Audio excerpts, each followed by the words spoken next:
be in Mr. Hill's defense case. This is a defense witness in the matter. While we haven't finished the plaintiff's case yesterday, the parties have agreed to take a witness out of order because of some timing issues. So we'll suspend the cross-examination of Ms. Fleming, and Mr. Hill will call his witness. Mr. Hill.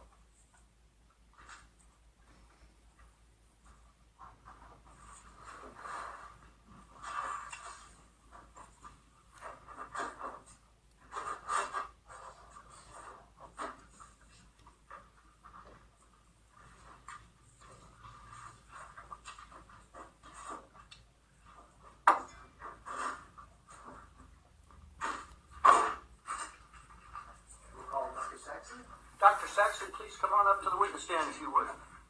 Right on up here. This way.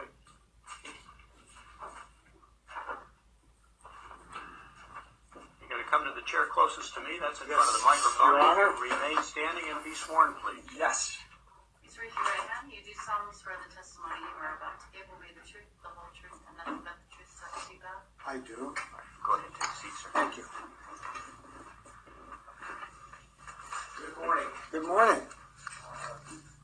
I'd like to start by just introducing you to the jury. You're a licensed physician. I am. And what specialties do you? I am board certified through the American Board of Medical Specialties in internal medicine,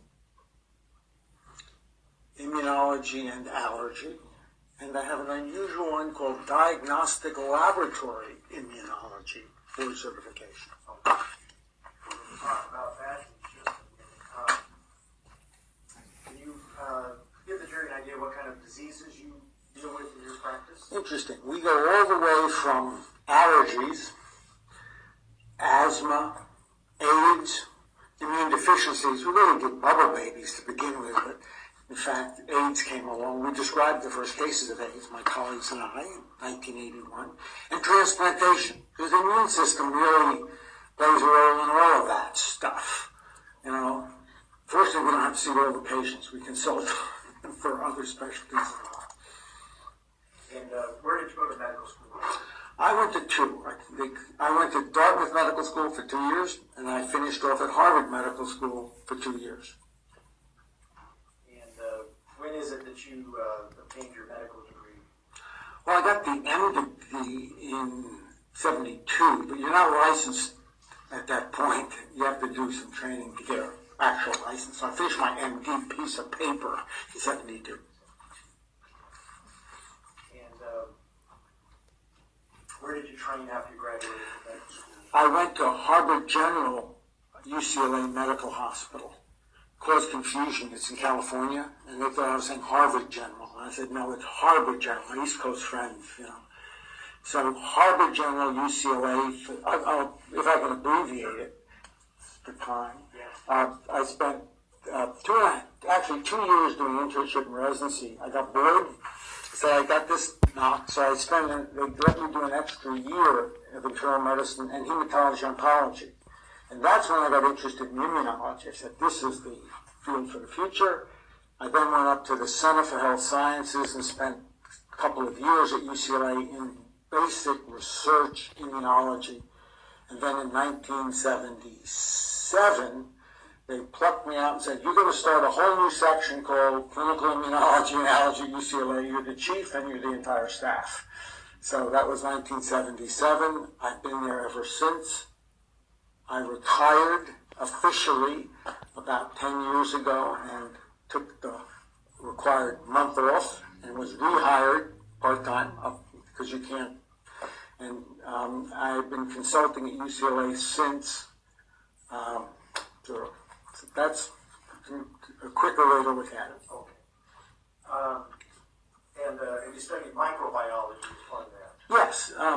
Microbes are germs. The immune system basically has one job. It's to recognize yourself from what's not yourself. Really develop the germs, right? But of course someone else's kidney isn't you either. So unfortunately you won't take someone else's kidney, you think it's a germ. So fungi, bacteria. So that's what it does. And it sometimes gets screwed up and attacks itself. That's autoimmunity. Part of that process involves studying mold, Well, mold is a pathogen. It actually, again, I don't want to jump too fast, but I speak too fast. I'm from New York. I don't know how I do. And I apologize to the court reporter already. I have a note to speak slowly.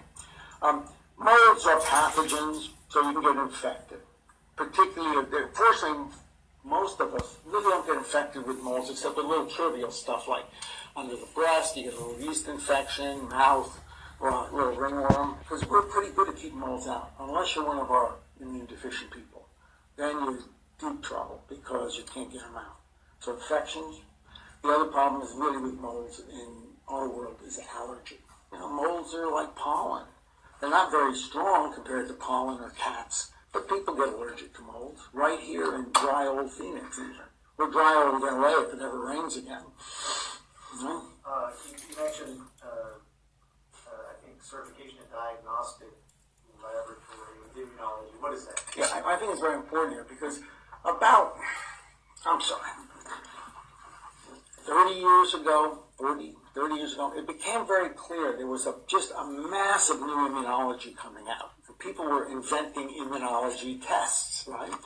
We can test for thousands of things, many of which are totally irrelevant to practice of medicine as opposed to research.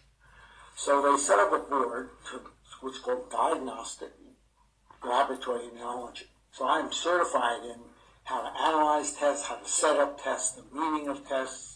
I've even worked on the FDA side of that. So it's relevant, obviously, when people start measuring tests and claim they have some value in my world, immunology, as we'll, I'm sure, get to. And who administers that certification or specialty? Well, all the ones I mentioned are under the American Board of Medical Specialties. That's the board. I mean, the real certification. You can get certified in all sorts of silliness on the web, but probably get your PhD in a week. But the real board, if you want, someone says, well, your board certifies the American Board of Medical Specialties. You want to check someone out, that's where you look for real. Okay? You said you started the Division of Clinical Immunology at UCLA, and how long did you stay in that role? Well, I was there just about 30 years before I, quote, retired and was rehired. It's not 30 years. Okay. And as part of your, you were a professor at UCLA? Yeah, I still am. I'm on recall. So I have I'm an emeritus professor, so I get a retirement check, thank you.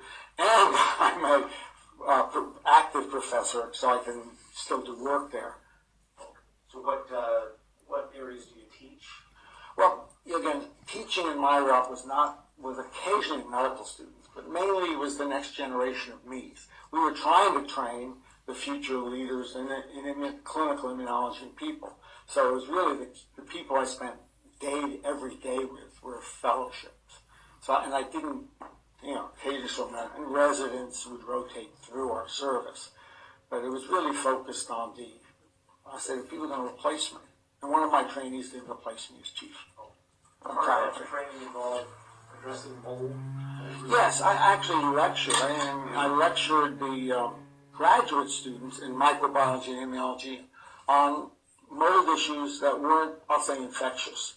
They have other people who generally deal with infections, but the non-infectious complications of mold, I lectured for 20 years on that, and then I had enough teaching, it was fun, but the younger faculty have to step up and take their job and get the credit for it. So I gave that up. What other leadership type positions have you had at UCLA? I've been a troublemaker. I've been on various committees, and I don't think about that stuff. I was the head of the AIDS stuff temporarily when they were looking for a regular chief. It wasn't appropriate for me either. It's an infectious disease. It's an immune problem. It's an infectious disease, folks. All right. Do you have any, I saw somewhere in your CV, Executive Director, UCLA Food and Drug Allergy. Oh, I'm no longer the director. We spun out a company from UCLA to quote, cure food allergy, and it's a conflict. So I'm no longer associated with the Food and Allergy Center at UCLA because it's a conflict of interest that we want to keep arm's length. Okay. That's something you had some affiliation with before you started? I started it, a food and drug allergy center at UCLA, but when we spun this company out, they're very, I love the word, you never avoid conflict of interest, you manage them. You can't avoid them. So the committee said it better. I said, I agree, keep it at arm's length. I've heard some discussion about peer-reviewed papers. Have you been involved in? Oh yeah. That? I've been editor of the largest clinical immunology society. I was the president for 2 years because somebody couldn't step up. It should have been one. And I was the editor of their journal for probably, again, 13 years, 10 years. I've been on review boards of many journals, But peer review comes in, it's like the web today. It comes in many flavors, some of which are pretty not pleasant. Have you authored peer-reviewed articles? I've authored about 190 in my career. That's 40 years, though. So, or actually more, because I wrote my first one as an undergraduate. So, in 50 years. Why do you write these kinds of things? I say each one is a little brick of science, right? You don't build, none of us build edifices of science. We build bricks. You put them together. So you write them so other people can know about it. If only you know, it doesn't help. And second is, so others can show it's right or wrong. And sometimes you don't always get it right. And others say, well, cold fusion doesn't exist. They never wrote it up. But, people write on things and they're wrong. So that's, you got to show it to people. Let them validate. Any peer-reviewed material that has had kind of significant impact on world health? Well, we were first described HIV/AIDS. We didn't know what it was because we clearly recognized, we're consulted on young men who look like bubble babies. You don't get to be 21 years old and be a bubble baby. You're either dead or sick to get a transplant. And it was clear something was wrong. So my colleague took the lead. He and I were the first and senior authors. So that was important. What was that? 1981, decades ago. So, and we were really, I don't like Hollywood, you pat yourself on the back, but we were really early in showing that certain kinds of pollution modulate the allergic immune response. And part of the problems we have with increasing allergies is, in fact, got to do with air quality. And I think that's globally, that's important. Other stuff's pretty narrow focus that I do. You keep saying the term baby, bubble baby, as though I should know what that means. What is? Okay. I apologize. It's a lay term, and it was a movie about this young boy, Ryan. It was a movie. So he's born with essentially no adaptive immune system. So if he walked out in the world, he'd be dead. You used to define him because they had a sibling who died of it. So, because by the time you find them and they're infected, they were dead. They were going to die. So they put him in a chamber to keep him alive and keep him isolated from germs. But all coming back. yeah, so these are people, it's the best lay example of someone who has a really profound lack of all parts of what we call the adaptive immune system, the immune system that all of us vertebrates have, which was built on another one that invertebrates have. You talked about these bits of science that you build through your research and writing. Did you have a focus in your area of research? Well, what I did, you have to remake yourself every 5 years. So I have to remember phases like a painter. So originally I was very interested in actually just how they control antibodies, these protective proteins. It wasn't understood. Nobody understood how we did it. This was a long time ago, right? So how you control antibodies. Then I got very interested in how diseases, immune deficient diseases, came about, ones where you couldn't make antibodies. So then how do you control them? Why do these people not have them? Then I moved into sort of tumors of these cells. Then I moved into the area of molecular control of allergic antibodies. Now molecular genetics came along. You got to adapt or you're fired. They don't fire you. They do something to you. I don't know.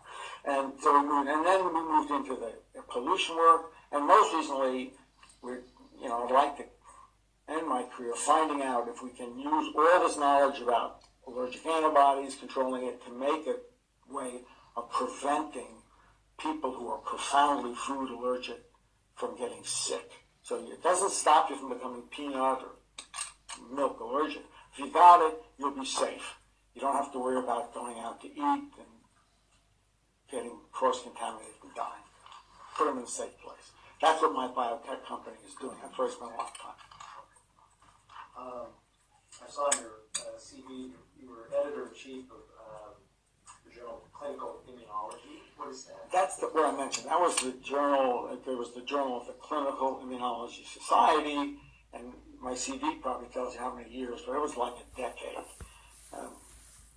So that's what it was. As part of that process, were you involved in reviewing peer-reviewed articles? Less so then than I had been in the 30 years before, because I had to sort out who did the reviews, what they meant, but I didn't have to do the lifting. But the day you get into academics and write a paper, all of you do peer review, and it's free. It's a great system because you read other people's papers, you try and tell them what's good and bad about it so they can improve it, or it's no good, you say so. So you've been doing that since I was an assistant professor 40 years ago. When I became an editor, I had to now strong arm the people to do the reviews. It looked like you received some significant grant money to do research. Yeah, well, I'll thank everybody in this room. Over my career, I have continued to be funded by the taxpayers. It's the National Institutes of Health, a true gem. I've written grants, and some have been kicked out, and some have gotten funded for the last 40 years. I haven't added it up, but it's been millions, and it's led to, hopefully, the impact on human health that helped us. So that's all my research was done under the auspices or funds of the National Institutes of Health. And these studies that you did at UCLA? Yeah, and actually our biotech company is funded to a special program of the National Institutes of Health to develop businesses, because in the end, if you get $1 billion business, they'll get a lot of tax money. And it works. Gesundheit. What did I just do to everybody in the room with that? Nothing serious. The biggest problem with colds is touching, not sneezing. It's a myth. Hand-to-hand contact. So don't shake hands, touch elbows. That was worth having to come right there. Okay. Let's see. Clinical Immunology Society. You said you were president of that. Yeah, I mentioned that. Okay, and then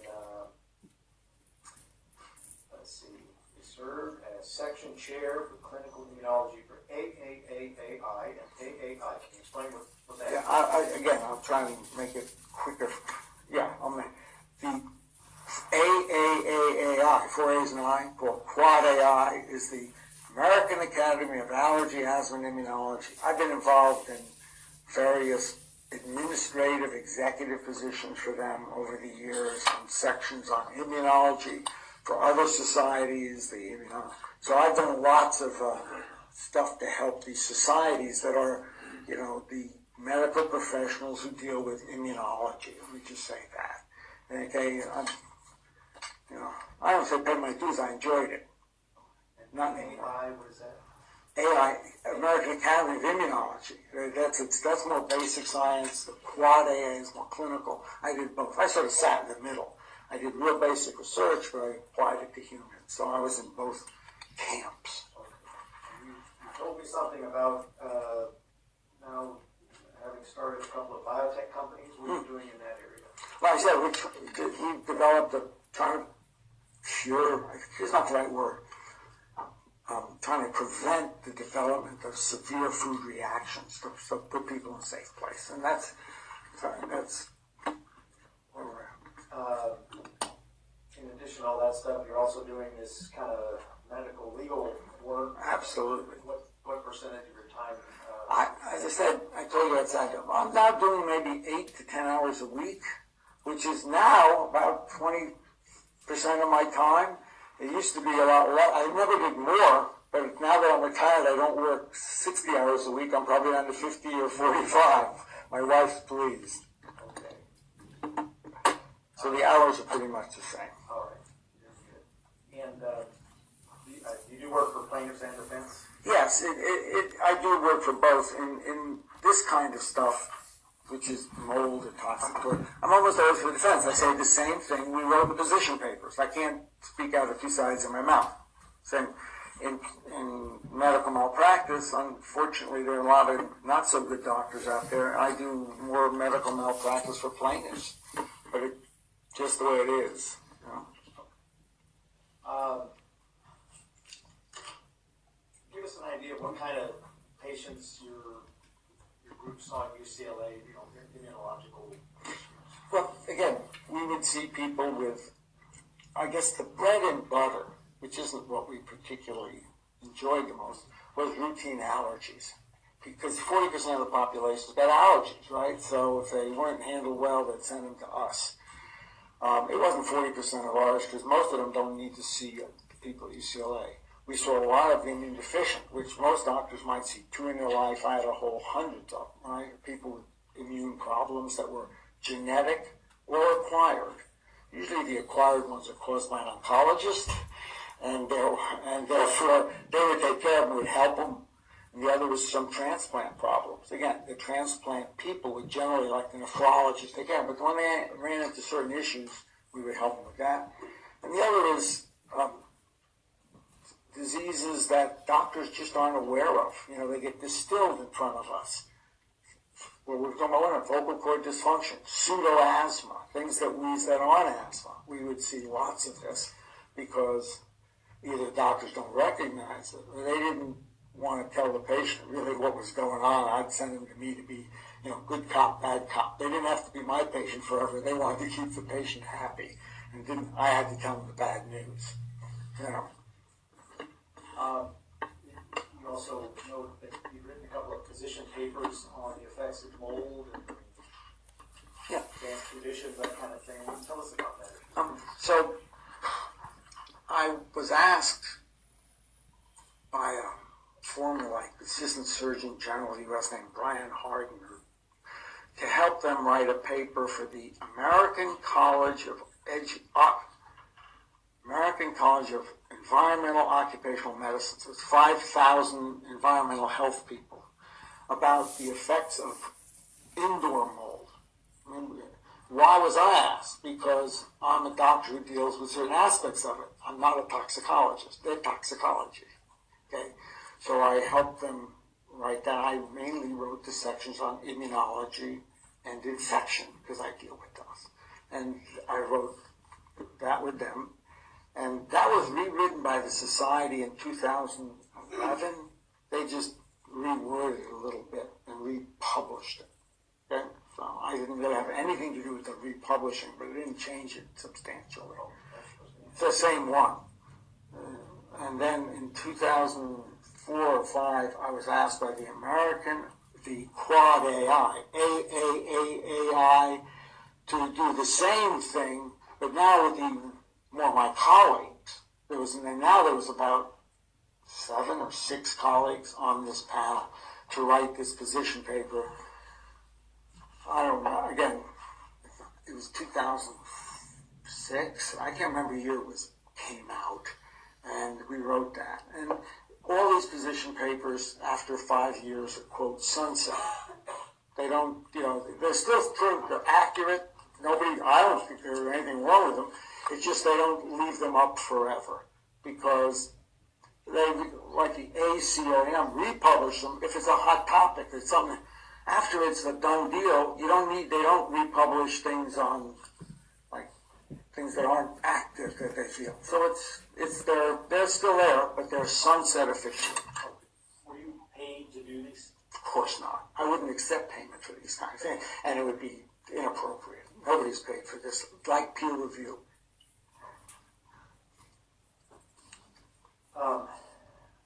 Let's if we can, give the jury an understanding of what mold can do in terms of causing adverse health effects. Perfect. It's easy, and none of this is difficult. We're not dermatologists. We don't have to give them Latin names to confuse you. Mold affects humans in 3 basic ways. Okay. The immune system plays a role in the first 2 and not the third.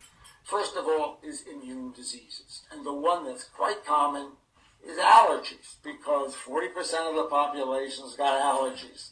Yay, allergists can stay rich. Okay. And of those, about 25% have mold allergy. Okay? So you're 25% or 40%, if I do my math, about 10% of the population is allergic to mold. And they get sneezes, sniffles, or asthma, right? But interestingly, every one of those, 98% of those were mold allergic, are allergic to other things. Pollens, cats, dogs, dust mites.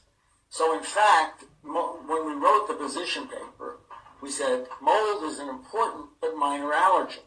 And what I meant by that is, compared to a dust mite, or if you're allergic to cats, the difference is, I say, would you like to be attacked by a leopard or a house cat? My answer is neither. But if you got to pick one, I'll take a house cat. Well, mold is a house cat compared to a leopard if you look at dust mite. So it's there, but it's not a biggie. But people have problems. In 10% of the case, I see this person has mold allergy, and it may contribute. Okay. So let me ask you, here, did Ms. Fleming have an allergy to mold? No, that's off the table here. She doesn't have mold allergy. Done. So that's easy. It's easily tested.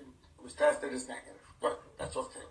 There are a couple of really rare immune problems that I won't mention, but they're very rare. They have fancy names where you get mold, you get immunized in your lung by the mold. So it's not allergic, but you literally get an immune reaction in your lung, which is a mistake because it should leave the damn stuff alone, and you get a disease called hypersensitivity pneumonitis. Not at play here. It's quite rare, and it's quite distinguishable. Right? So those are the immune problems. Then there's infection. And infection comes in three flavors.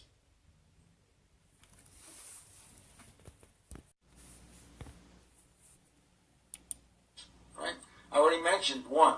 Simple stuff on our skin. It doesn't come about because you get exposed. It comes because your barrier of your skin gets broken down. Your skin is important. You'll be dead without it. That's what happens in burns.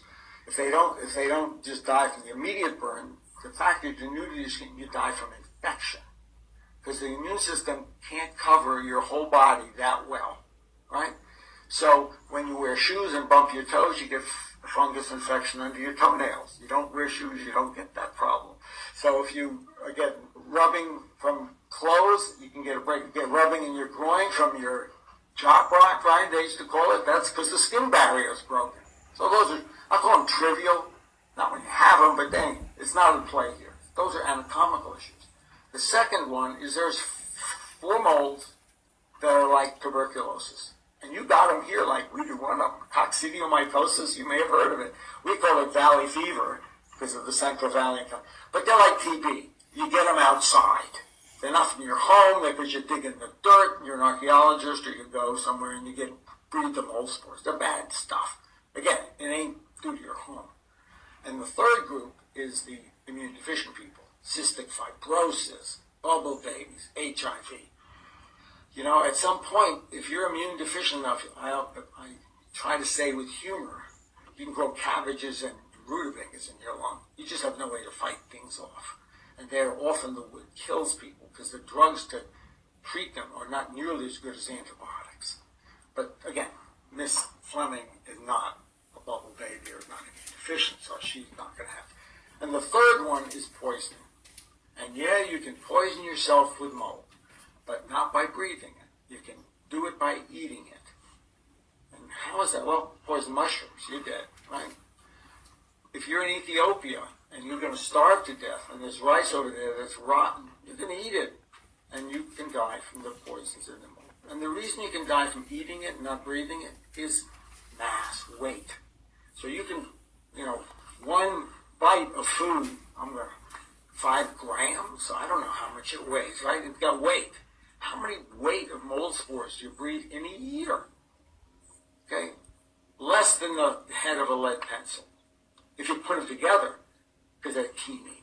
So they're in enough in the air, but there's certainly enough in food. Okay? So, and there's actually regulations about the amount of mold toxins in peanut butter. because it's in the food chain. It's all over the food chain. Unfortunately, in this country, it ain't a problem. It's particularly high in wine for you wine drinkers. Okay, so those are the problems you get with mold, and that's what the position papers say, and that's it. So Did Ms. Fleming have any of those issues just right here? no, she does not. We heard some discussion in the case about her immune system maybe having been damaged.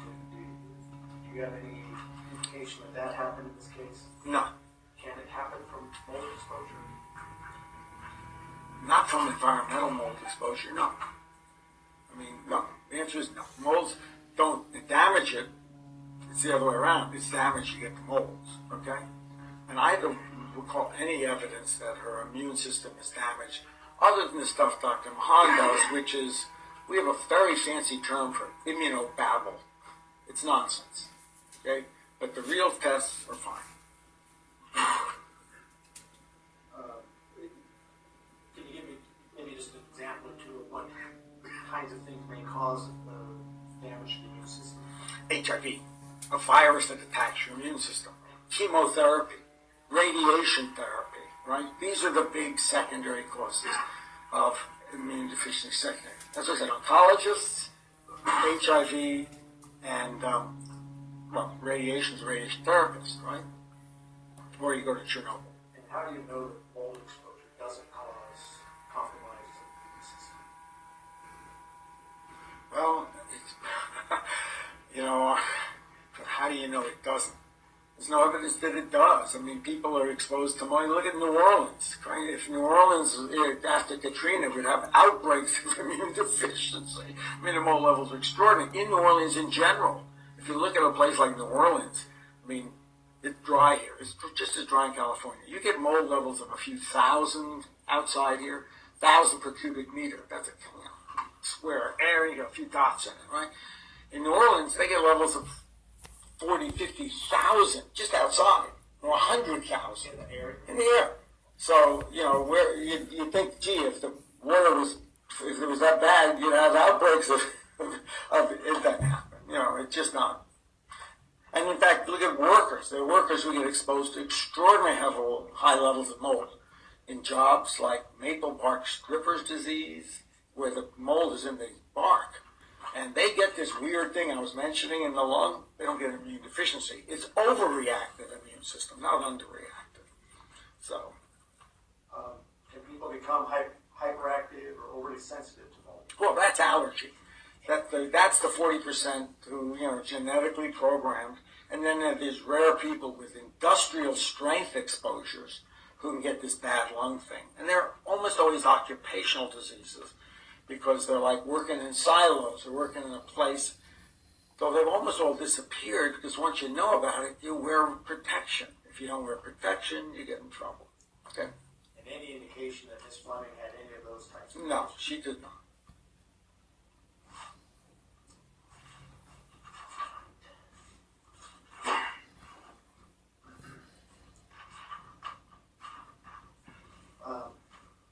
As best you can, in kind of summary form, what specifically, in terms of Ms. Fleming's health effects, what do you believe she does have? Okay, let me look at my notes, okay, because, I don't keep all this stuff in my head. But the first thing she has is a lot of respiratory complaints, and she really, I think, very clearly has a disease called vocal cord dysfunction, VCD, okay? Go in my room. We'll go through that, I hope. Okay. She has gastroesophageal reflux disease, commonly called GERD, and vocal cord dysfunction, I will slip into calling it VCD. Okay? She's got long-standing problems of insomnia and fatigue going back to before she moved there. And she may well have obstructive sleep apnea and should be tested for it. Okay?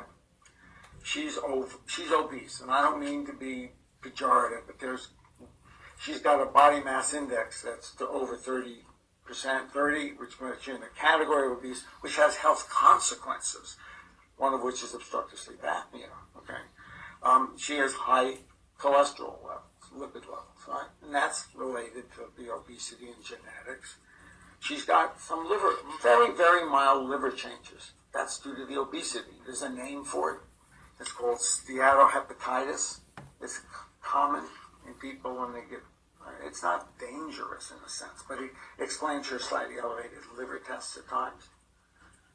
She's had some glucose intolerance where she's, I'll call it borderline diabetic at times, again, related to age, obesity.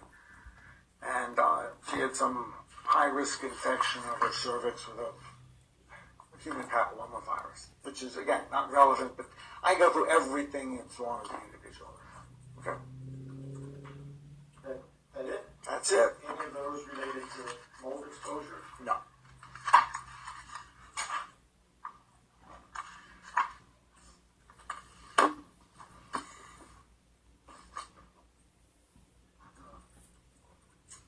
Did you have an opportunity to look at the mold, the environmental testing in this data? Yes, I did.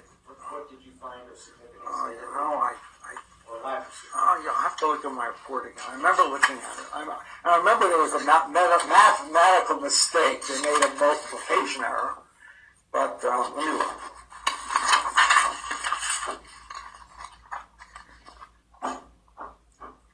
Here we go.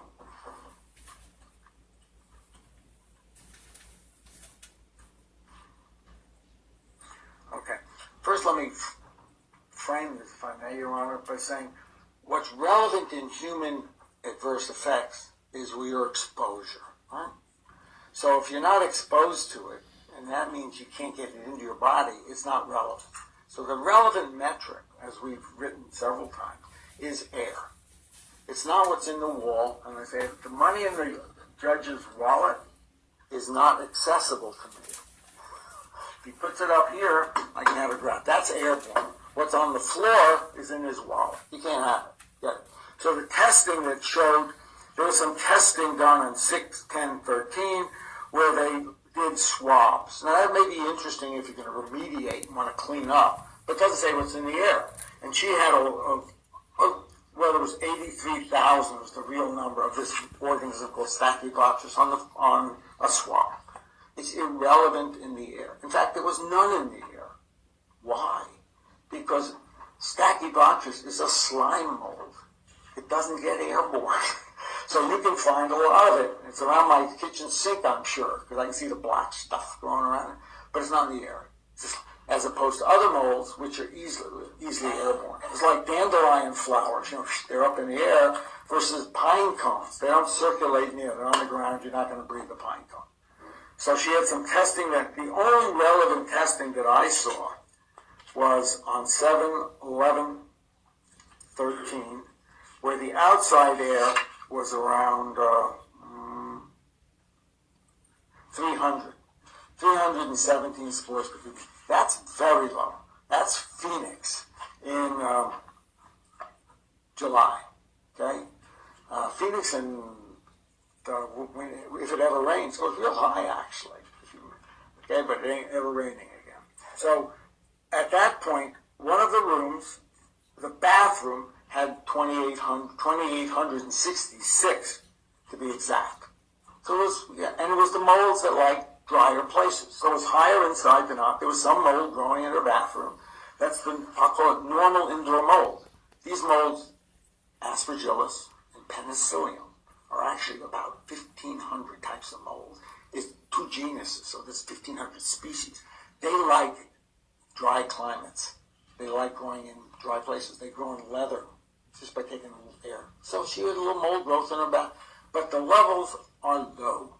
The absolute level is, where the highest was 3,000, I'll say. I'll round it up. The National Allergy Board, if you're allergic, and she's not allergic, but even if you're allergic, anything below 6,500 is considered low. So to someone who's not allergic, it's a non-starter. And below 6,500? Yeah, that's the number. 6,500 is considered low. I don't remember. High is very high is over 40,000, to give you a thing. So, and that's for allergic people. For non-allergic people, it's a non-starter. It don't matter. So anything of concern on the testing that you observed in the house It doesn't concern me from a health point of view, no. If there was Stachybotrys growing, it tells you that someplace got wet, you should probably clean it up because of the wetness. But not because that's a health hazard, because you're not going to be able to breathe it. Unless you're the workman, and then you put the stuff on because you're going to be playing with it, right?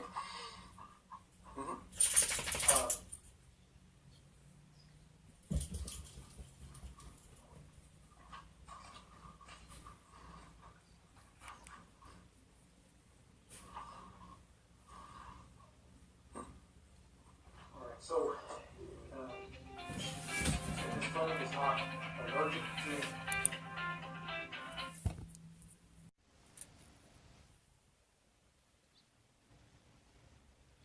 mold, Correct. and there was some testing done to confirm that? Yeah, I can look it up, but I don't remember where it is. Yeah.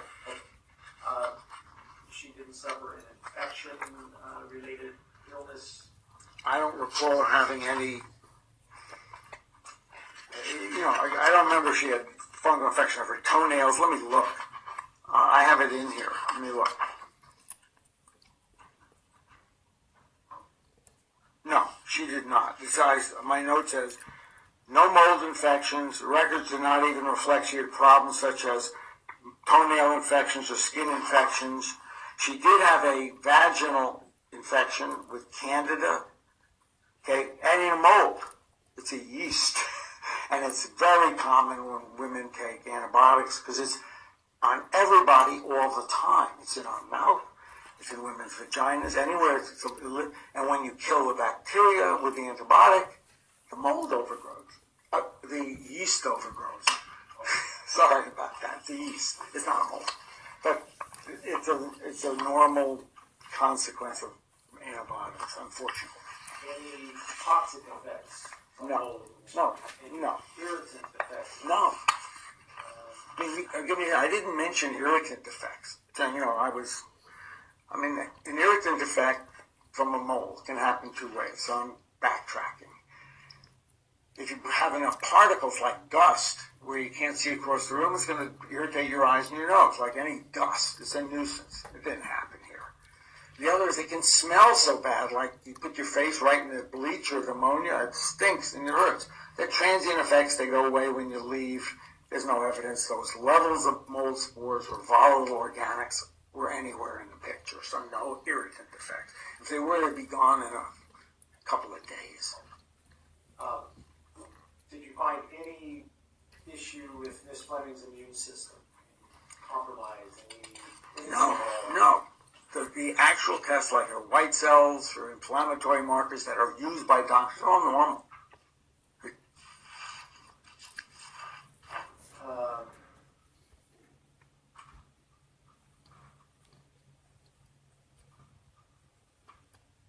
Is there anything you observed in her records that would suggest she's going to have a future problem with mold?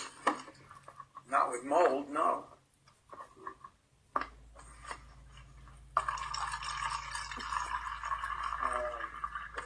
I want to talk to you a little bit about the diagnosis of SIRS that the jury heard about in the courtroom.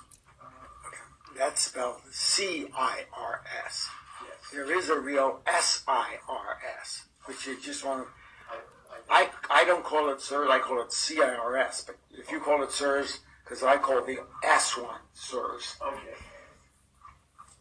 You have an abbreviation way to describe CIRS? Just say CRS. You can call it SIRS. I don't care. I know what you're saying. So the jury heard from Dr. McMahon that Ms. Fleming was diagnosed with what he called CIRS. Have you had any experience with that diagnosis?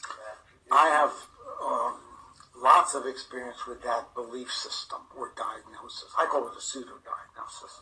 That's what I was going to ask you. Is it a real medical diagnosis in your field? Not in generally accepted medicine, no.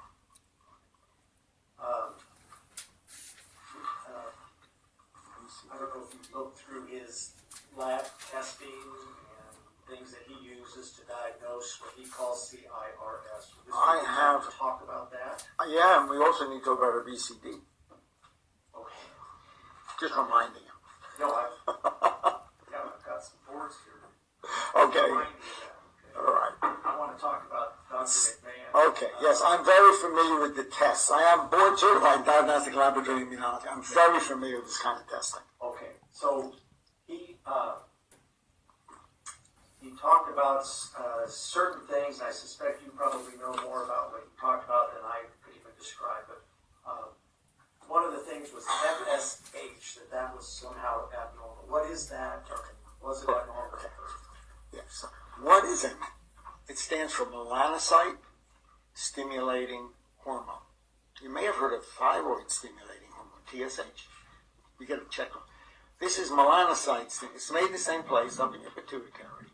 And what does it do? A melanocyte is the cells that make pigment in your body. It has nothing to do with immunology.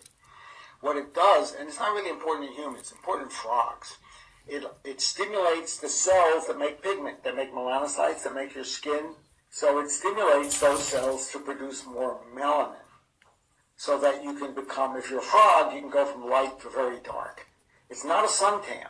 Suntan, by the way, is different. That's the same amount of melanin stuff in your skin coming together. So when you get in the sun, the pigment's already there, it's all dispersed, it comes together, and you get generalized freckles. That's a sunburn, suntan.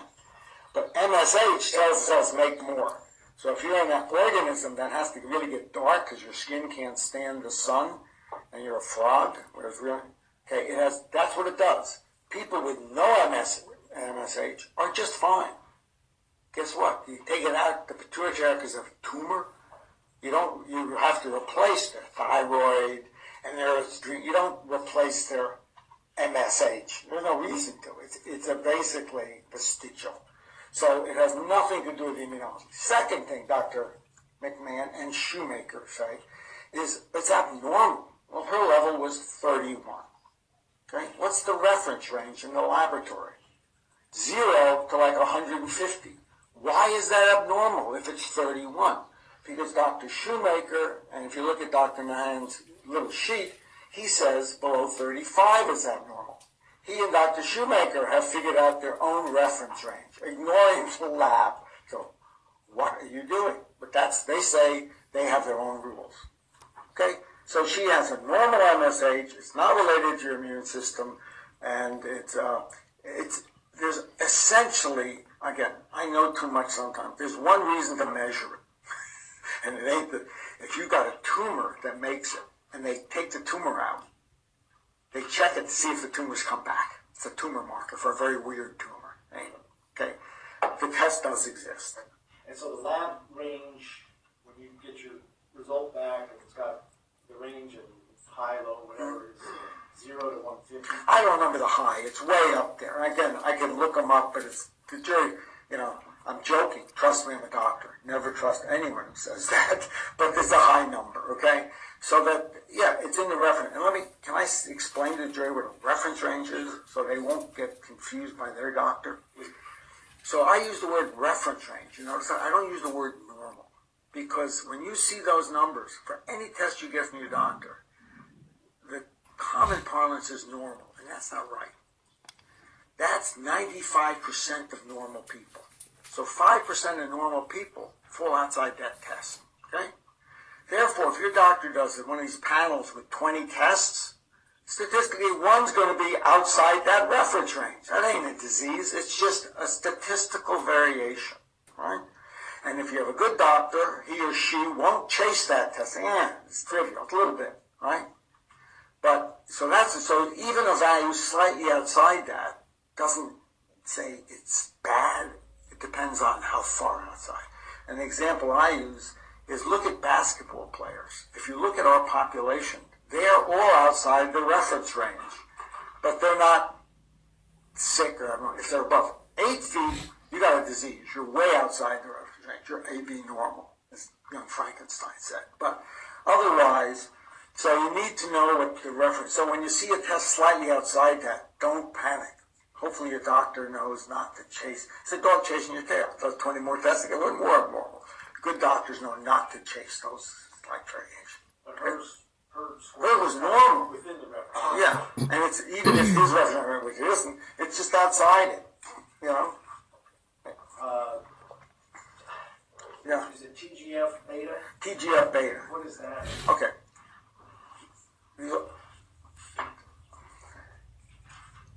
transforming growth factor beta, BETA, because there was a TGF alpha, which was their like cousins, right? So this is an immune chemical.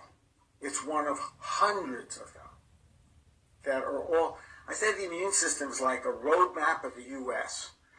It's all connected with everything else. It's very, very dynamic. Right? Actually, it's like jello. Everything wiggles. It's all connected. Right? It's a test. We do not use it in clinical medicine. There's no value to measuring TGF-beta in patients. It's not a test. The test that is done is not FDA approved, or their actual word is cleared. And it's almost always falsely positive. And I can tell you why. Please. Okay. So TGF-beta is in immune cells, okay? But it's also in a thing called platelets. And again, I bet you most of you know, I apologize for insulting the 8 out of 9 here maybe. But in your blood, you got white blood cells. They're this big, okay? And you got a few thousand per unit, whatever amount here. Then you got red cells. They're this big, okay? And you got thousands of those per unit. A few of these, thousands of these. And you have platelets. They look like little bananas, okay? And you have millions of those. Those are things that clot your blood, that plug up the holes, okay? They have TGF-beta in them, okay? So the problem is going to be, if you take serum from somebody and you measure TGF-beta, you got to make sure there are no platelets, okay? Sorry about the science, folks. Now, how do you get rid of stuff? When the doctor puts it in a tube, they either spin it or have this tube that pulls the red cells and the white cells out. It doesn't get rid of the platelets. To do the TGF-beta test right, and I've talked to the lab, the director said, and it's clear in the instructions, you have to centrifuge it hard twice. Almost no one does it. And the results are always abnormal. And I said, why don't you reject the samples? He said, we can't reject them. We can't prove they didn't send them. They didn't do it right. They sent it in the wrong tube, yes. But the problem is simply handling. There's a number of tests where we always see abnormals because they're handling. Some tests have to be on dry ice the moment they're drawn. Nobody does the test right because, you go to Quest, they don't have dry ice in the lab on Santa Monica Boulevard. And by the time it gets, they're different tests. So this is why I'm having knowledge, okay? So TGF-beta, hers was probably, it was the normal ones and normal ones. Someone spun it right. That's what happens. But it's not something we ever measure anyway. It's a test of...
Okay? What's the reference range in the laboratory? 0 to like 150. Why is that abnormal if it's 31? Because Dr. Shoemaker, and if you look at Dr. Manning's little sheet, he says below 35 is abnormal. He and Dr. Shoemaker have figured out their own reference range, ignoring the lab. So what are you doing? But they say They have their own rules. Okay? So she has a normal MSH. It's not related to your immune system, and there's essentially, again, I know too much sometimes. There's one reason to measure it, and it ain't that if you got a tumor that makes it, and they take the tumor out, they check it to see if the tumors come back. It's a tumor marker for a very weird tumor. Okay? The test does exist. And so the lab range, when you get your result back, and it's got the range and high, low, whatever it is, 0 to 150. I don't remember the high. It's way up there. Again, I can look them up, but it's the jury. I'm joking. Trust me, I'm a doctor. Never trust anyone who says that. But it's a high number. Okay, so that it's in the reference. And can I explain to the jury what a reference range is, so they won't get confused by their doctor? So I use the word reference range. I don't use the word normal, because when you see those numbers for any test you get from your doctor, the common parlance is normal, and that's not right. That's 95% of normal people. So 5% of normal people fall outside that test. Okay? Therefore, if your doctor does one of these panels with 20 tests, statistically, one's going to be outside that reference range. That ain't a disease. It's just a statistical variation, right? And if you have a good doctor, he or she won't chase that test. It's trivial, a little bit, right? But so even a value slightly outside that doesn't say it's bad. It depends on how far outside. And the example I use is look at basketball players. If you look at our population, they're all outside the reference range, but they're not sick or if they're above 8 feet, you got a disease. You're way outside the reference range. You're AB normal, as young Frankenstein said. But otherwise, so you need to know what the reference. So when you see a test slightly outside that, don't panic. Hopefully your doctor knows not to chase. It's a dog chasing your tail. Does 20 more tests, get one more abnormal. Good doctors know not to chase those slight variations. But hers was normal. Within the reference. Yeah, and it's even if his reference range isn't, it's just outside it. Yeah. Is it TGF beta? TGF beta. What is that? Okay.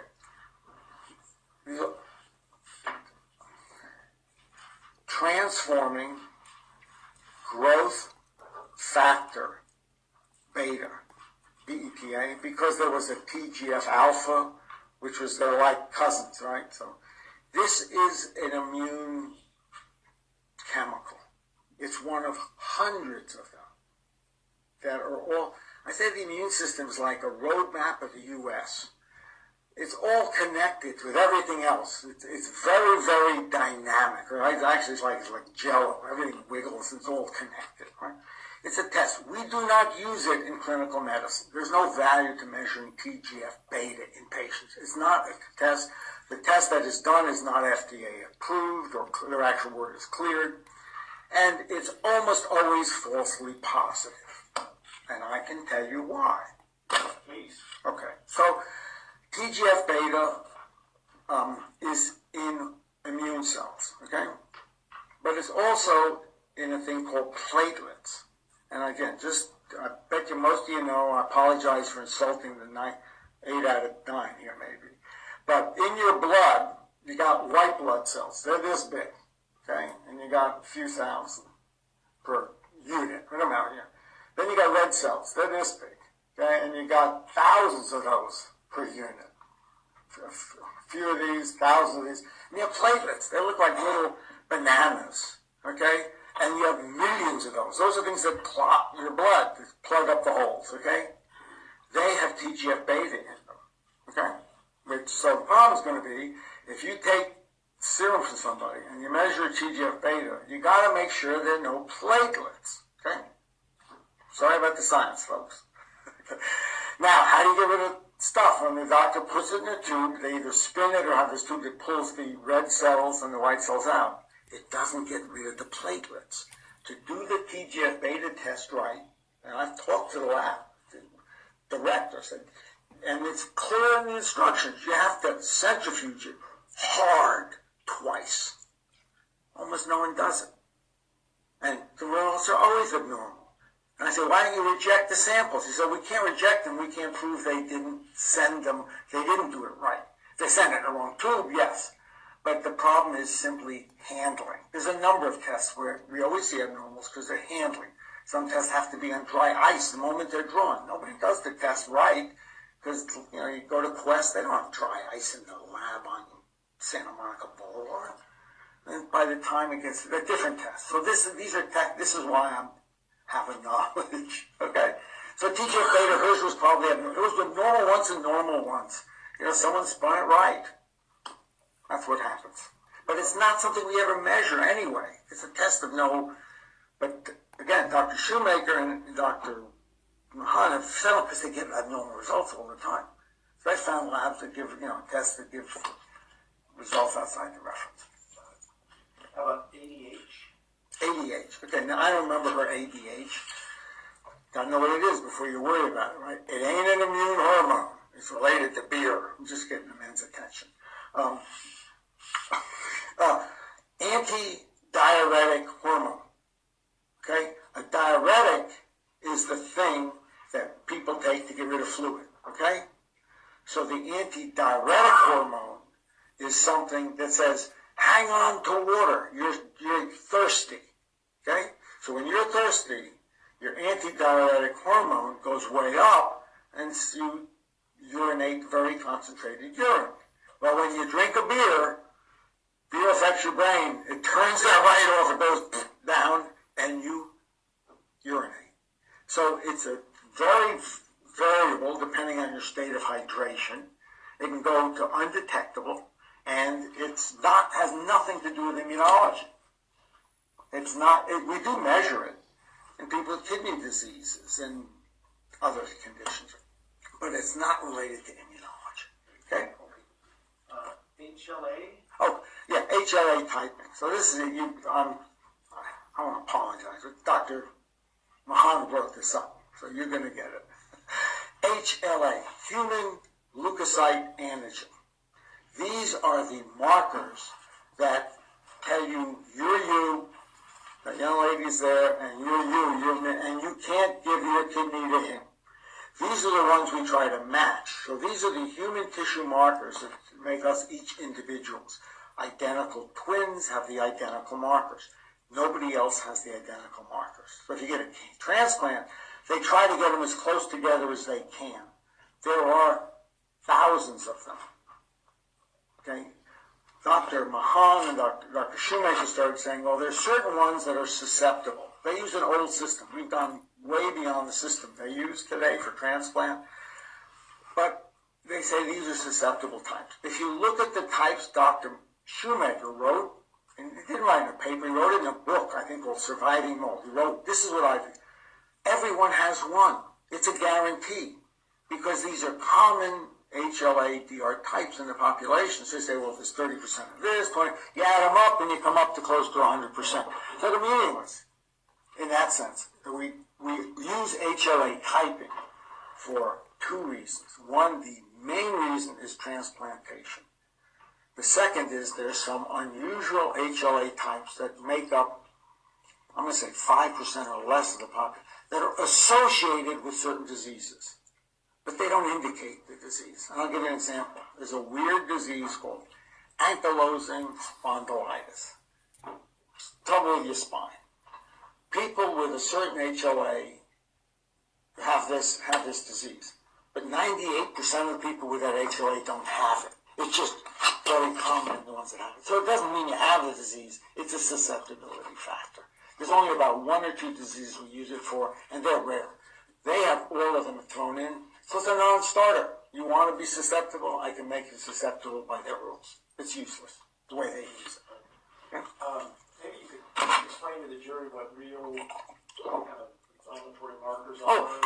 Yeah, Miss Fleming had them. So we have real markers for systemic inflammation. You come in, you're feeling lousy, the doc doesn't find anything. She says, well, we can check, if these things are abnormal, I got to look harder. If these things are normal, fever's a good one, right? White blood cells are good ones. They're normal. A thing called sedimentation rate, which is a measure of a liver thing called fibrinogen. If it's up, Doesn't say what it is, but it says, yeah, there's something going on. Mrs. Fleming's are normal. Another one called CRP. I'm blocking on the C, reactive protein. I'm old. I'm sorry, I can't remember what the C stands for. CRP. That's another thing that goes up in a variety of conditions. Hers was normal. So those are the standard markers an immunologist would use to say, I need to raise my level of suspicion. They were normal. So none of the standard inflammatory markers were elevated in this one. No. We also heard about an abnormal neuroquant. Yes. Can you tell us about that? A little, yes. A neuroquant is a test that was developed to look at Alzheimer's disease, okay? And they have standards. And I'm not sure how well it's penetrated into neurology. I'm not a neurologist, but I can read. Right?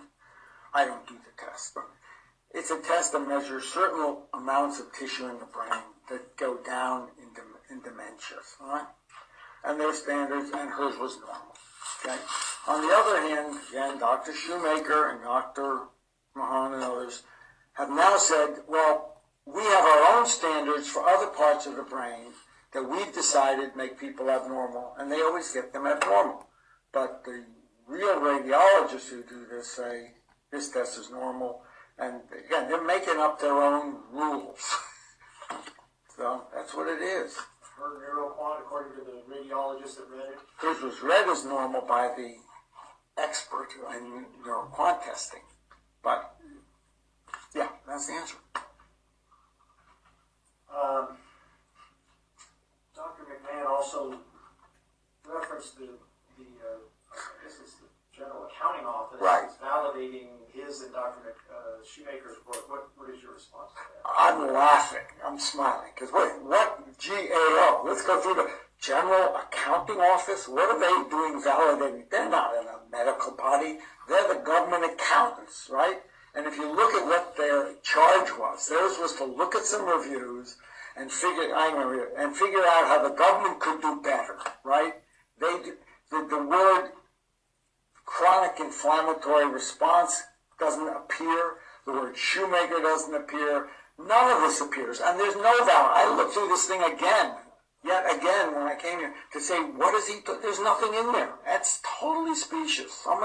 It's not true, and it's the wrong document. You look at the World Health Organization, the more recent German, Academy Review, the Institute of Medicine, which really is real prose from the National Academy. It doesn't exist. So I have no idea where he's pulling the accountant's version of validating CIRS from. I can't find it. Did any of Miss Fleming's kind of normal treating doctors arrive at a diagnosis of CIRS in her? Other than Dr. Mahan, not that I'm aware of.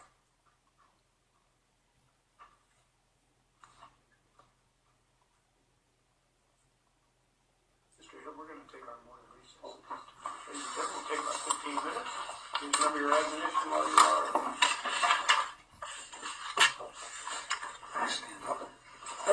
Stop.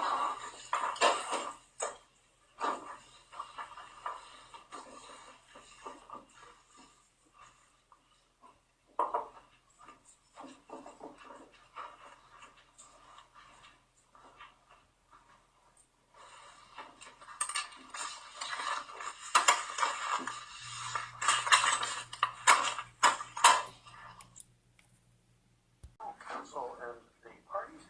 Dr. Saxon, sweet faith and stand and remains on your oath, Mr. Hill. Dr. Saxon, I want to talk a bit about a couple of the medical conditions that you believe Miss Fleming does have. The first is GERD. Okay. Gastroesophageal reflux Disease. Okay. And is that something that first of all, has that been diagnosed in her records? Yes. And did that exist before any alleged mold exposure? I understand. I think the answer, but let me get the right answer. That's why I write things.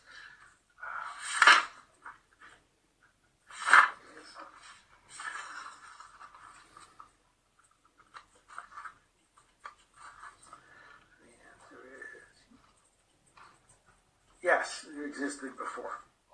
And can you give the jury an idea of what kind of symptoms you would expect to find with a patient who has GERD? Well, the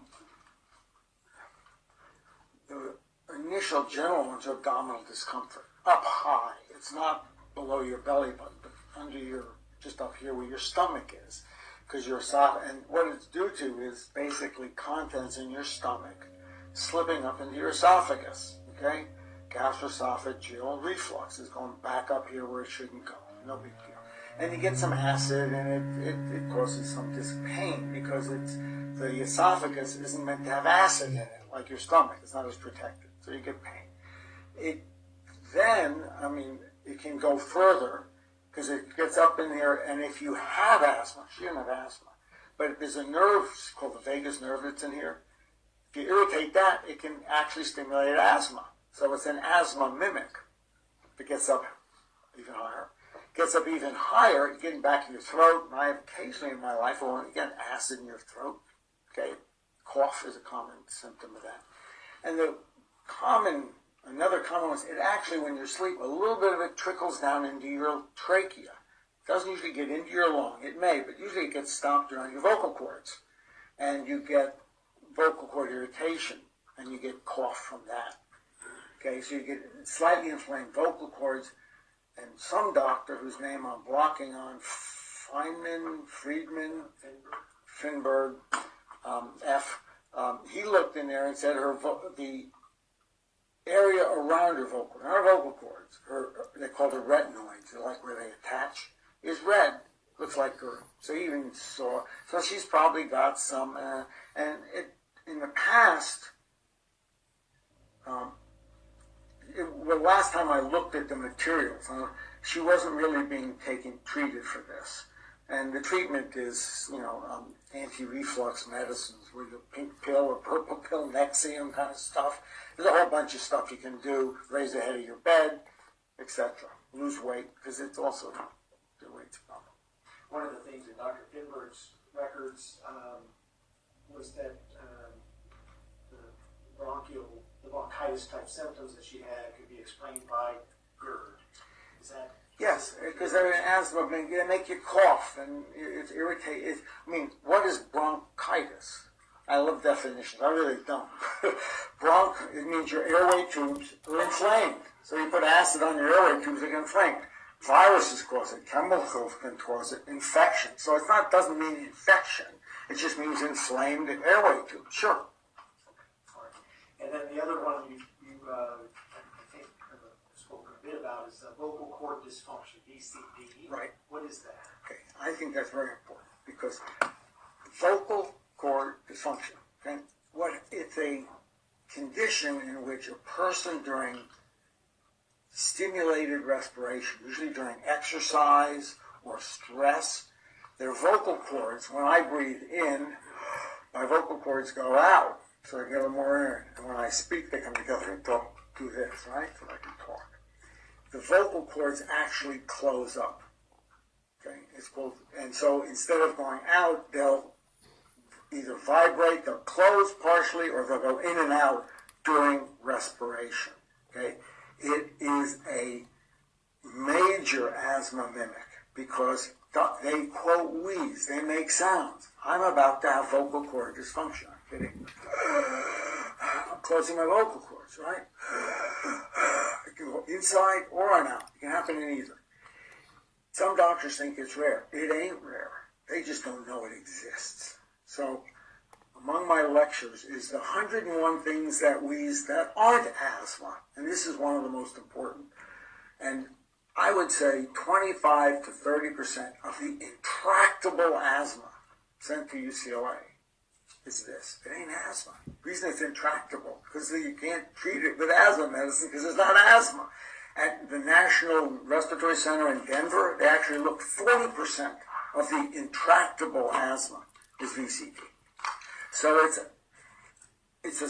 I don't know the better word, psychogenic. It's a physiologic reaction to stress, to irritation. One irritation could be GERD, where the vocal cords go together, okay? And in my experience, and I've dealt with a lot of it, again, I have a very distilled view of the world from UCLA. It's missed all the time. So that's why I give the lectures to the medical students and the residents. Don't miss it. Most doctors have never heard of it. If you haven't heard of it, you can't diagnose it, right? So we've been spreading the word for years.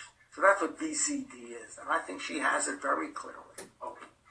I want to have you go through some pulmonary test results that we put on some boards here. Sure. There's a couple of sets. One is from Dr. Finberg's results, which we put on the board. Those are from Exhibit 119, which is in evidence. And then the second one is a set that you ordered from Lincoln Hospital.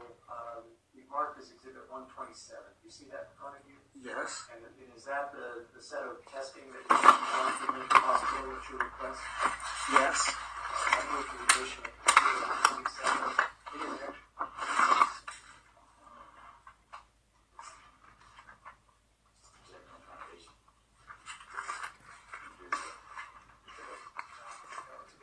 Business record.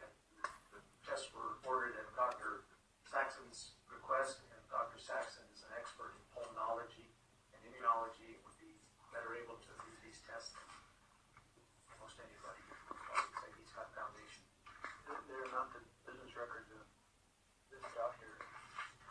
He may certainly make reference to them and articulate an opinion, but the facts and data underlying his opinions, while they can be hearsay, they're not otherwise admitted.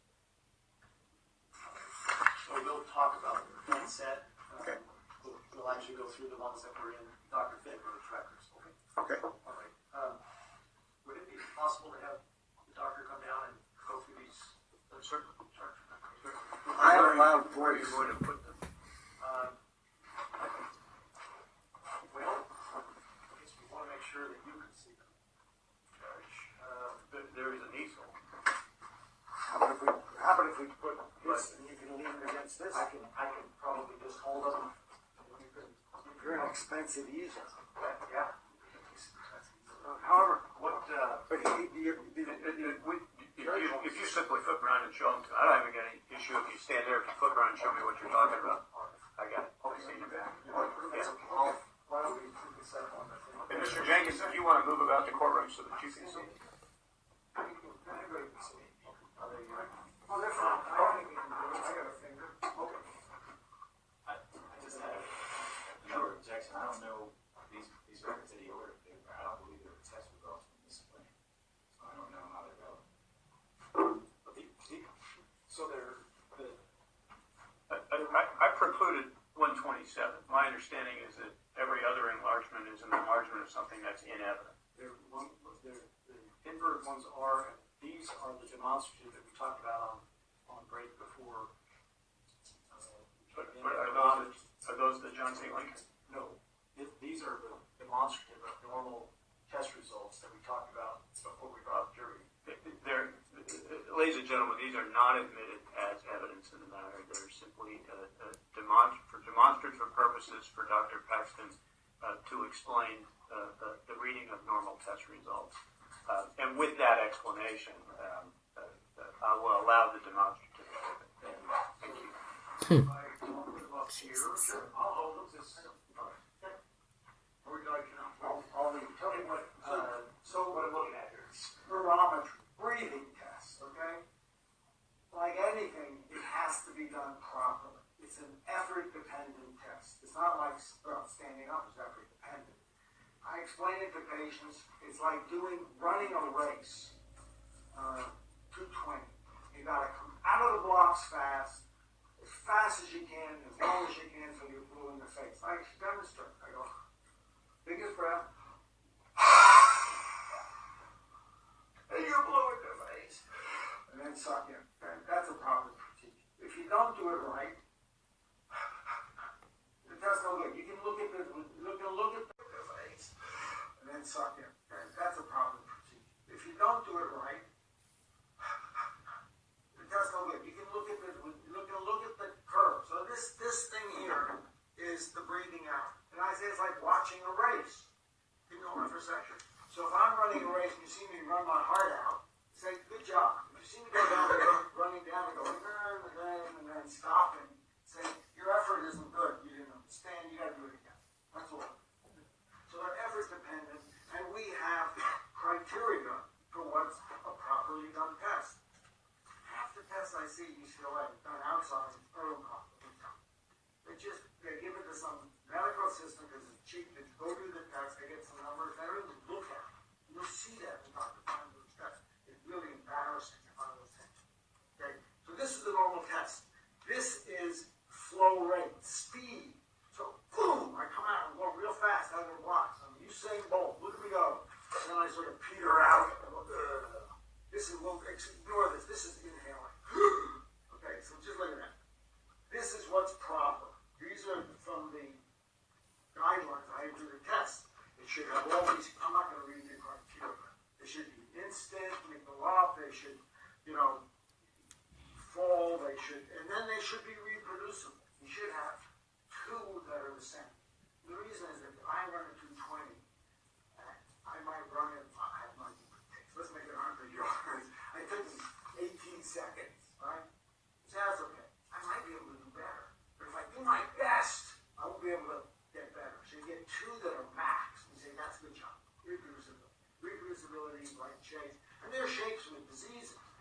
It's like a picture of a race. So here's someone who's limping. You can see it. You can see the shape change because they have asthma, for example. Right?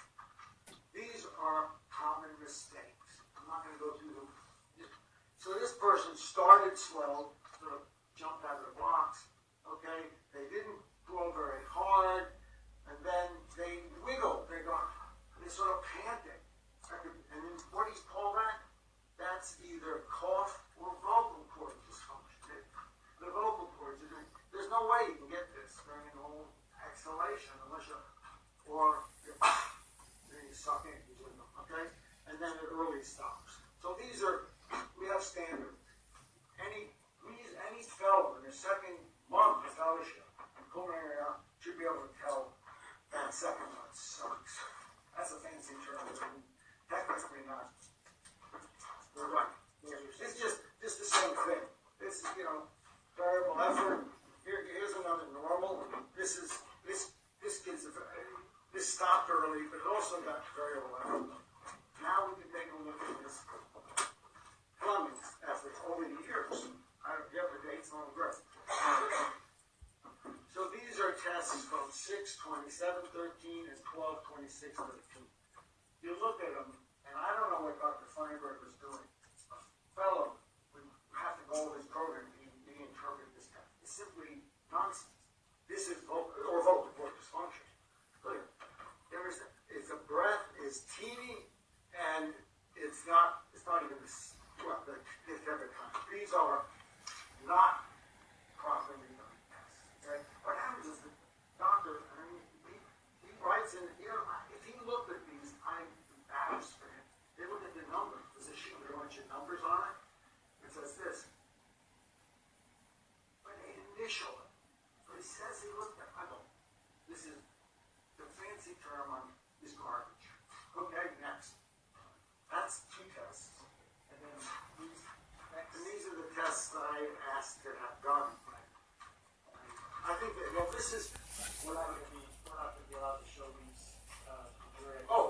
okay. So I asked them to do breathing tests because I wanted to see if they would reproduce them. And they look like everyone's different. I'm looking at 1, 2, 3, 4, 5, 6 tests. Everyone's like crazy. Not one of them looks like any other one, and they're done over a period of less than an hour. This is vocal dysfunction. There's no other explanation for it.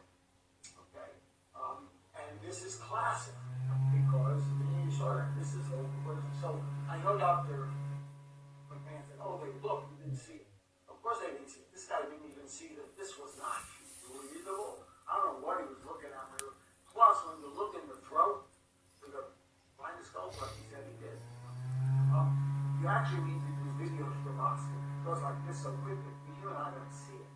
So the way we do it, you say, I don't know why strobe lights let it show up, but they video it under strobes and you can see this. I don't understand the physics, but I believe them. And the other is, it doesn't happen all the time. It's like catching a picture of a criminal. committing a crime. That's not the facts.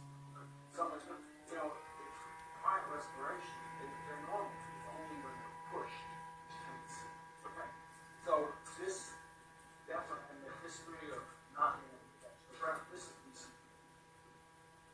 So is that ultimately your opinion about the pulmonary testing and results of what they call obstructive airways? Yeah, and Jeremy is criteria for obstruction. Obstruction means that a flow is delayed because the airways are normal. Hers are teeny lungs and just craziness, and why you're not taking a big breath, but every breath is different. But none of them reproduces. Okay? That's mine. Yes, sir. Yes. All right.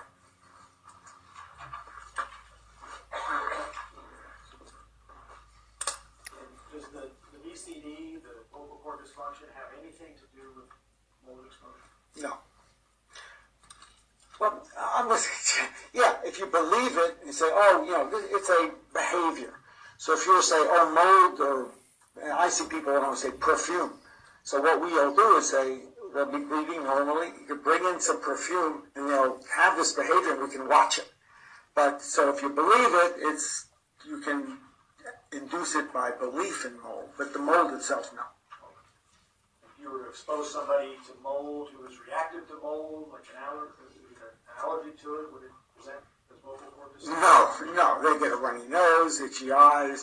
If they had asthma, they would, have but the change of asthma, you saw that normal one that sort of looked like this one-sided peak, there's a classic shape. The shape gets a deeper scalloping.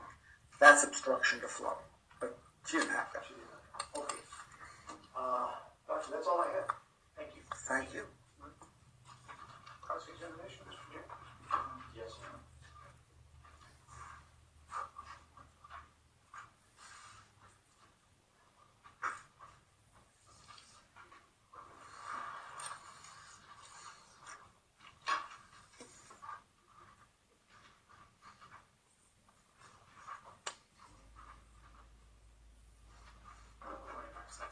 Good morning. I'm sorry, your name is? LaShawn Jenkins. LaShawn Jenkins. Zendins. Mr. Zendins. Jenkins. The J. Jenkins. Jay? I'm sorry, hearing is the word Jenkins. Sorry, Mr. Jenkins. I always like to know who I'm talking to. I'll try to Thank you. talk louder.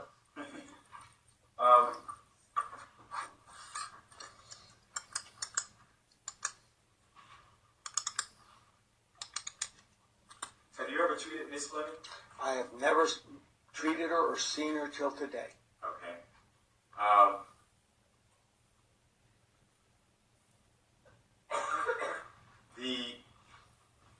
Do you have any human data that supports your supposition regarding SIRS not being a real disease? Human data. I'm not sure what you're asking. What are you looking for? Were any tests done on actual human subjects in your position papers that you wrote when you reported about the effects of mold? Okay, so let me answer that question, I okay? just want a yes or no. Were there any human tests or human subjects that were involved in the We did no testing of people for position papers. They're reviews. Okay. Okay. Thank you very much. Yeah, I just want to, right, they're reviews. Now, you stated that ACOEM takes down the position papers every 5 years. Is that your testimony? Something like that. They what's the word I want? Sunset? That's what they tell me. Okay. And is that why you believe they sunsetted your position paper? I have no idea. I never asked them, but you'd have to ask the society itself. Okay. So you're aware that there are position papers on the ACOEM website that are more than 5 years old? I have no idea. So if they had papers on the website that were more than 5 years old, then that would basically mean there's another definition of sunsetting. Is that right? I have no idea. Okay. What if the ACOM wrote an article that stated they disagreed with your position paper? I have not ever seen such a thing. They could have done it, but if it exists, a article they wrote a very strong support of it the president did a number of years ago. I have no idea if they've written anything since. If you show it to me, I'll comment on it. Okay. Thank you.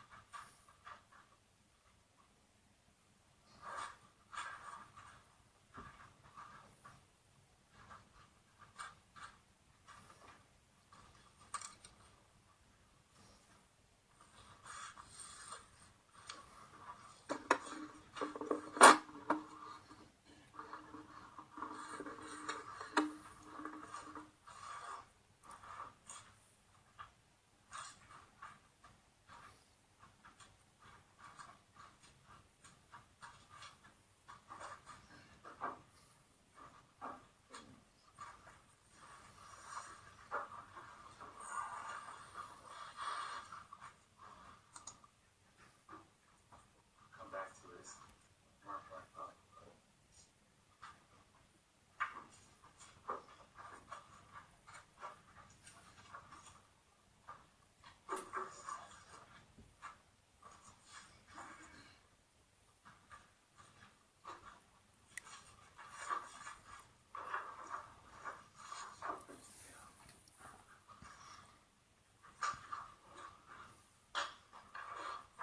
Well, I'm looking for that rifle. Can I help you? I know I'm not supposed to. Are you talking about emails or an actual written article by the society? No, I appreciate it, but if I can't find it, I'm not gonna. Okay. Sorry. Thank you very much, though. I appreciate it. Let me ask you.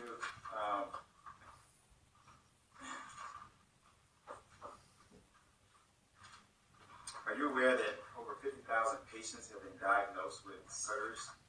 I have no idea how many people. I know what Dr. Mahan says. He says he's seen 1,400, Okay. but Okay. you know, So the answer is no. I'm unaware of 50,000. Okay. Where that number would come from. And are you saying that the pulmonary function test by Dr. Finberg, Dr. McMahon, and Dr. Gray, and by Scottsdale healthcare experts are not accurate? I can't comment about the ones about in my head about Dr. Gray, and I don't remember Dr. Mahan doing any. Okay. Frankly, I don't think he did. Okay. In fact, I know he didn't. But the others are technically flawed, so they are, in fact, in that sense, inaccurate. They don't represent what her actual lung function is. Right? They're technically invalid. Thank you. Now, the two tests that you picked out, I don't know if those were just kind of picked out randomly, but you did mention that, and look down your statement, you stated that the pulmonary function test reflect either a cough or VCD. Is that correct? Yes or no? You said a cough or a VCD. I was saying that about one particular set of tests that weren't hers. That was one of the demonstratives. Let me ask you, is it possible that a cough would create the same pattern as VCD? No, Yes, no, not what we saw. No. Oh, well, not what we saw, right? But I'm asking, okay. So if Dr. McMahon did rely on those two particular tests that you pointed out, you could say one way or another if it was a cough versus VCD. I don't know how to answer that. I don't know what test you're talking about. The tests I've all seen look like VCD. Okay. The cough was on a demonstrative. Okay.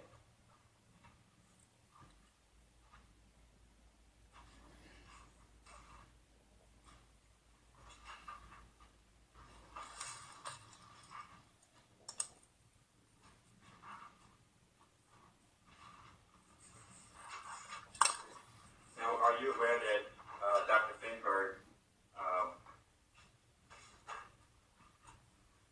stated that there was no evidence of vocal cord dysfunction?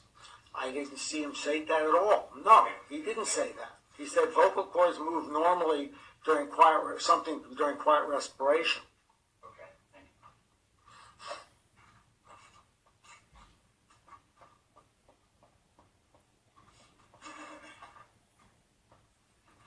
Permission.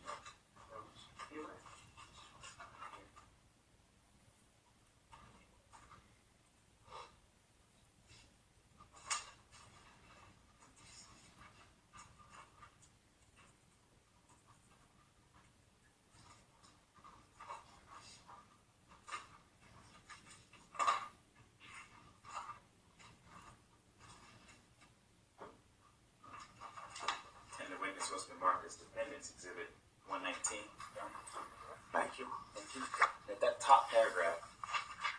Read the last two sentences that Dr. Finberg writes.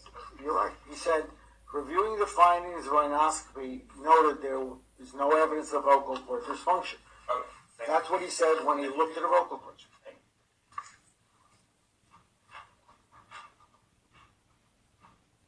So we know for sure that at least one physician has stated that, and you weren't here before, but we also know for sure that Dr. McMahon also stated that she did not have vocal cord dysfunction. Is that a question? No. Okay. Okay. Let me ask you,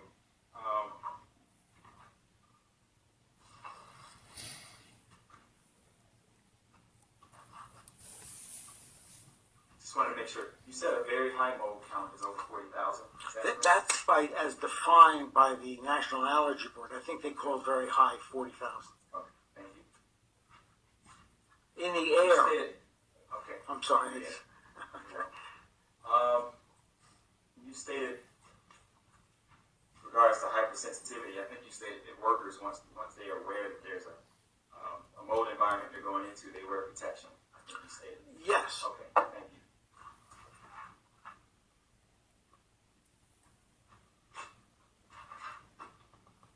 You also stated if a person thinks they might be having a reaction to mold, it would be in their best interest to wear protection, wear some protective gear. I didn't say that. No, not a reaction. If you're in a occupational place where there's very high levels, Okay. which have been identified, you know, it's a hazardous environment. You shouldn't go. You wear something. Okay. Let me, more questions here.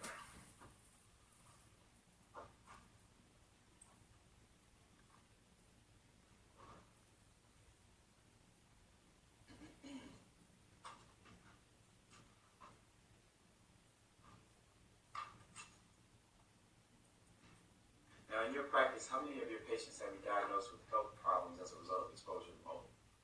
Hundreds, because this mold allergy is not uncommon.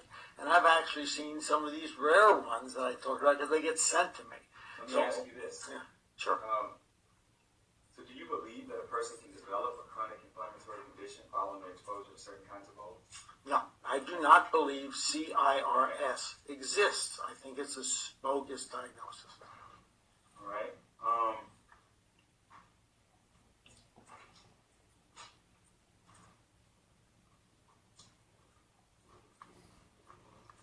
So if I told you that the ACOEM has a statement on their website where they state once they sunset an article, it's no longer good science, you would agree?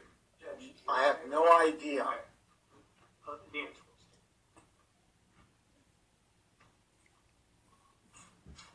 I'll remind you, ladies and gentlemen, what I told you in the initial instructions. The questions on their own are not evidence. They only bring meaning to the answers provided.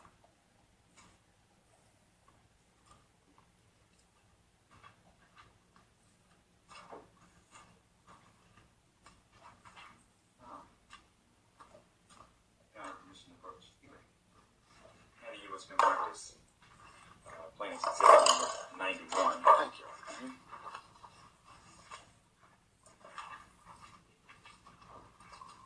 Yes. Now, that article states that the ACOEM took your position paper down. This is not an article. No. Sorry, Your Honor. No question in front. Thank you.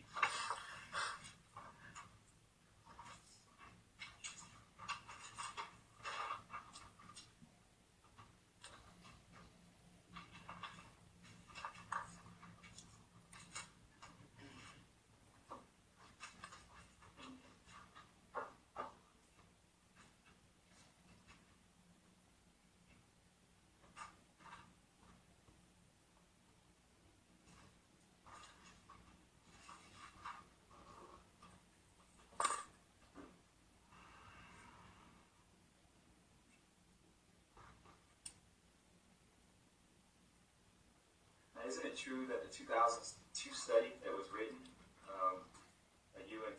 wasn't the 2002 study written by you and two colleagues that routinely testified on behalf of defendants involved in mold?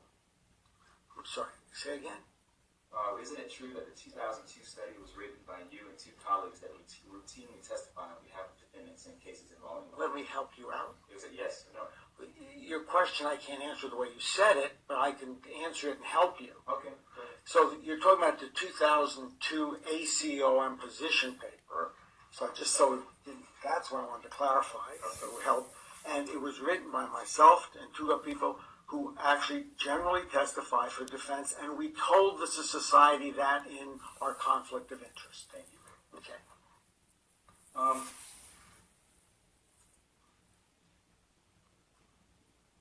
How often have you testified as an expert witness in a mobile case? I'm sorry. Deposition or test in court, because I've learned the difference. Let's go with deposition first.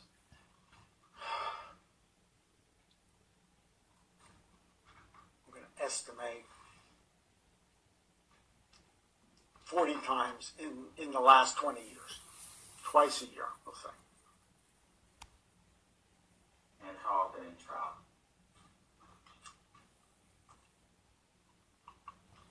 6, 10. Again, estimates a lot less than 40. Been quite a few years, it seems to me, since I was here. Have you ever testified on behalf of a plaintiff in a mobile case? I've been hired. I've never had my deposition taken or gone to court. So I've never testified. Have you ever testified as a defense witness for tobacco companies? No, never. I've nothing to do with tobacco litigation at all. And what are your fees as an expert witness in this matter? My fee is $720 an hour, and from the day I'm testifying, from 9:40 to now, minus the break, is $900 an hour. Very How much total high. have you been paid? That's I have no idea. My wife would know. I don't deal with money. just an estimate. I really can't. I try to Let me ask you, how long did it take you to write your opinions? I'm going to try and make an estimate because I don't remember. It's been 20 hours. I have to have spent at least 20 hours in this case. At least. Okay, but I don't. So you can do, round it off, 20 times 800 is a lot of money. 16,000? My math is right. Or probably more. Those reports are very detailed. And I reviewed hundreds, if not thousands, of pages of medical records. Now, let me ask you, with regards to, have you reviewed Ms. Fleming's CPAT test? Her exercise test? Yes. I don't recall. I actually simply don't recall. If you show it to me, help me, but I don't know. No. Let's see. If you tell me Let me when it just was ask done, I'll I ask you in general. Okay. Okay. If certain values in that, the FEV and the FEC got better after her use of a bronchodilator, what does that mean? It depends. You got to look at the test. If it's valid. Okay. If it's valid and it has to get better certain amounts, it could mean she has reversible obstruction. But you can't take that at face value as I looked here. So you really have to look at the tests, how they're done, and the percent change. Because we all get better with bronchodilators. Okay. But people with obstructive lung disease get better more than the rest of us. So you got to look at the test results. Okay. So they show VO2 levels that were way below, and then I guess they took this bronchodilator and they got better. You're saying it says That's not the right test. VO2 is not the test. You're looking for changes in something called FEV1. that's what I was saying. Okay. I can see in your mind. All right. Let me see if we have. So I was saying, you need to see a 12% change, and you have to see valid breathing tests. Because if you get a crazy one here, they get a crazy one later, it could be different and better, but it's meaningless.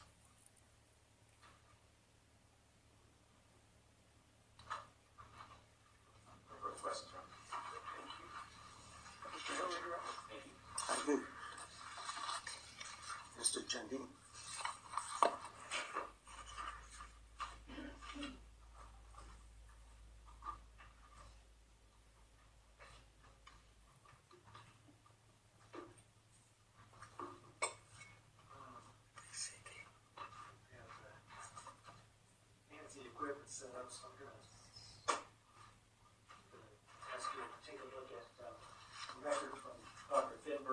final visit.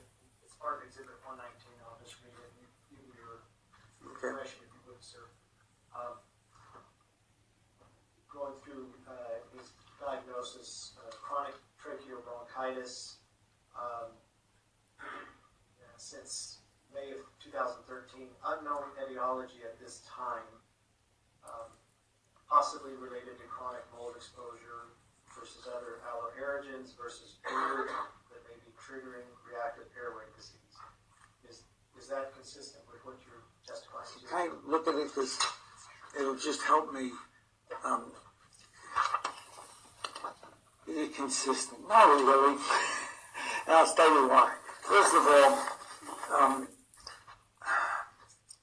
me find it. He says, possibly related to chronic mold exposure versus other aero allergens. Well, she doesn't have aero allergens, and we proved that mold isn't an allergen in her. So that's wrong, right? So that's, I disagree with that. Versus GERD, I think GERD maybe you think, but I don't think she has reactive airways, which is asthma. So I think he's, I have a problem with Dr. Finber. The pulmonary function test, he's not paying attention. And that's what problem with his rhinoscopy. I would not rely on him. I wouldn't go to him. I wouldn't trust him. So I don't take this, could be GERD, but she doesn't have reactive airways disease. She's got GERD. So I don't, he even says moderate to severe obstructive airway disease based on invalid tests. I have a problem. Her respiratory issues be explained by GERD? Some of them, but it's not GERD alone. GERD doesn't give you that. It doesn't give you that shortness of, the complaint she has. No, it doesn't give you that. No, GERD can be exacerbating it. It ain't the underlying cause. It's part of the picture. Okay. And then toward the bottom there, there's some highlighted information about levels. Well, it's good because, one, it says basically her immune proteins are normal. Okay, I didn't remember. Yeah. But then he goes on, and not good, but then he actually says her skin tests for allergy are negative for mold as well as other aero allergens. And this guy is putting above it, it could be aero allergens, like he's written the same letter, yes and no. I'm uncomfortable with his opinions. Would you expect if somebody is suffering from mold-related symptoms that they would be allergic to mold? Well, many are, but she isn't. And then that's what he says she's my, and then she says she doesn't on the same page. And she isn't. Based upon the profiling you see on the pulmonary testing, is it your opinion that she has vocal cord dysfunction Yes, absolutely. and not asthma? Could have asthma. She could, amusingly, she could have asthma underneath it somewhere if they ever got a proper test. But I certainly wouldn't make that diagnosis on anything I've ever seen. Final question, is there anything that you have seen in the records, in your research, in your experience, that would suggest that she is having any symptoms or conditions related to exposure to mold? No. That's all I have. Thank you.